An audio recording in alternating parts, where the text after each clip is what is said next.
Hey guys, Dude here. Thanks for watching. There's something deeply unsettling about insane asylums. Maybe it's the haunting history, the crumbling walls, or the widespread echoes of lives lost to torment. These places were built to heal, but often become sites of unimaginable suffering. And let's be honest, who doesn't get chills just thinking about having to wander through these empty halls? But what if these halls aren't empty after all? What if the screams of the past have left a mark that refuses to fade? Today, we're uncovering the legacy of insane asylums, from their dark beginnings to the ghost stories that still haunt them today. The rise of insane asylums. Centuries ago, society didn't know what to do with people who struggled with mental illness. Many were labeled as possessed or cursed, left to fend for themselves in the streets or locked away in basements. By the 18th century, asylums were established to bring order to this chaos. But these weren't places of healing. They were places of control. One of the earliest and most infamous asylums was Bethlehem Royal Hospital in London, better known as Bedlam. It was a madhouse in every sense of the word, where patients were chained to walls and subjected to barbaric treatments. Wealthy spectators even paid admission to watch the mad as a form of twisted entertainment. By the 19th century, the moral treatment movement tried to make asylums more humane. Beautiful facilities like the Trans-Allegheny Lunatic Asylum in West Virginia and Danvers State Hospital in Massachusetts promised calm and serenity. But as populations grew and resources stretched thin, these promises crumbled, giving way to overcrowding, abuse, and neglect. The horror stories. Every asylum seems to have its own ghost stories, its own dark corners where shadows move when no one's looking. One such legend comes from Rolling Hills Asylum in New York. Visitors claim to hear child's laughter echoing through the halls, only to turn and find no one's there. Others speak of shadow figures that seem to watch from doorways, always just out of reach. Another tale comes from Waverly Hills Sanatorium in Kentucky. Though primarily a tuberculosis hospital, it's steeped in paranormal lore. Legend has it that room 502 is cursed. 2 nurses reportedly self-deleted there. One who was hanged, her body swaying by the window for hours before it was found, and another fell from the roof. Visitors claim to hear disembodied footsteps pacing inside the room and feel a crushing sadness as if the air itself is grieving. But the real terror begins at night. Several witnesses report seeing a shadow figure they call the Creeper. It doesn't walk, it crawls. Long limbs stretch unnaturally as it skitters along the ceilings and walls, always just out of reach. And if you see it, they say you feel it watching you long after you left. Eloise Asylum in Michigan is no less chilling. It once housed thousands, but is now a crumbling relic.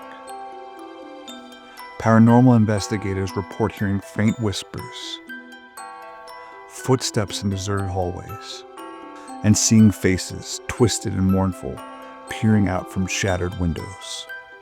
The ghost of a nurse is said to roam its halls, her presence marked by the sound of rattling keys. She's looking for patients who no longer exist, or maybe she's looking for you. Terrifying treatments. The methods used in early asylums were often more about control than care.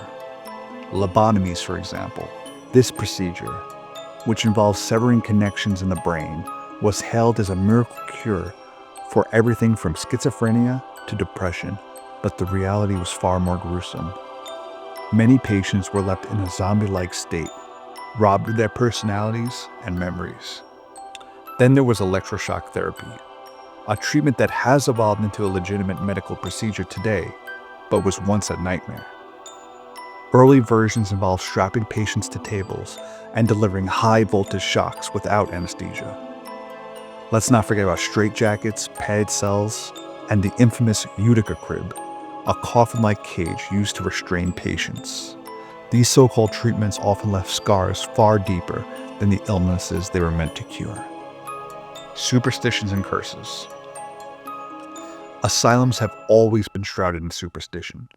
Some believe the restless spirits of patients still wander the grounds, trapped by the trauma they endured. Others speak of cursed objects, like wheelchairs at Danvers State Hospital that reportedly move on its own. And then there are the forbidden rooms, sealed off and forgotten, where the air feels heavier and the shadows linger longer. One superstition warns against looking into mirrors in asylums.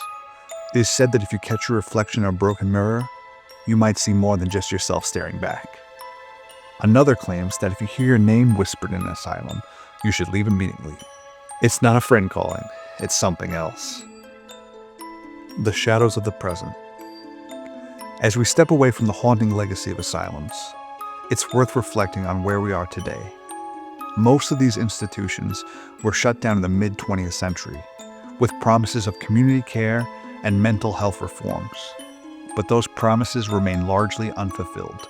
Many of the people who would have been institutionalized decades ago now find themselves on the streets, abandoned in a different kind of asylum. One without walls, but no less isolating.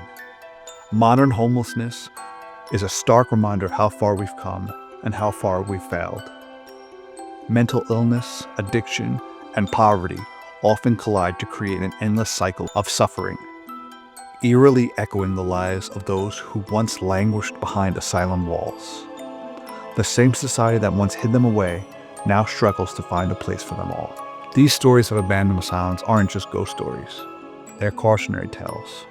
They remind us of what happens when compassion gives way to neglect, and when those most in need of help are treated as less than human. The echoes of the past are still with us. They don't just haunt the crumbling ruins of asylums. They haunt our cities, our streets, and our conscience. If we want to avoid repeating the mistakes of history, we need to confront these shadows head-on with empathy, understanding, and action. Until next time, stay curious, and remember, the most chilling stories aren't just about ghosts. They're about people we've chosen to forget. Thank you.